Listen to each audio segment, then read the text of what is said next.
भंडारा वनपरिक्षेत्राअंतर्गत झिरी जंगलाजवळील करजखेडा कालव्यालगत शेतशिवारात राजेश शेलोकार नामक इसमावर हल्ला करणारा वाघ सरपेवाडा गावातील तलावाजवळ आढळून आला। ही बाब गावकऱ्यांना माहीत होताच गावकऱ्यांनी तलावाजवळ पोहोचून एकच गर्दी केली होती। यावेळी तलावाजवळ जवळपास 2000हून अधिक नागरिक पोहोचले असल्याची माहिती देण्यात आली आहे। तर यावेळी नागरिकांनी आरडाओरडा करून वाघाला हुसकावून लावण्याचा प्रयत्न केला।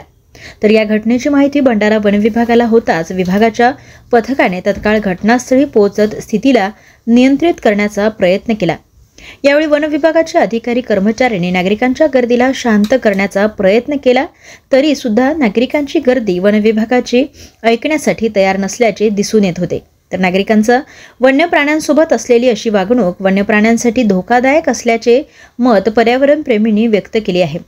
अखेर वन विभागाने फटाके फोडून वाघाला पळवून लावले।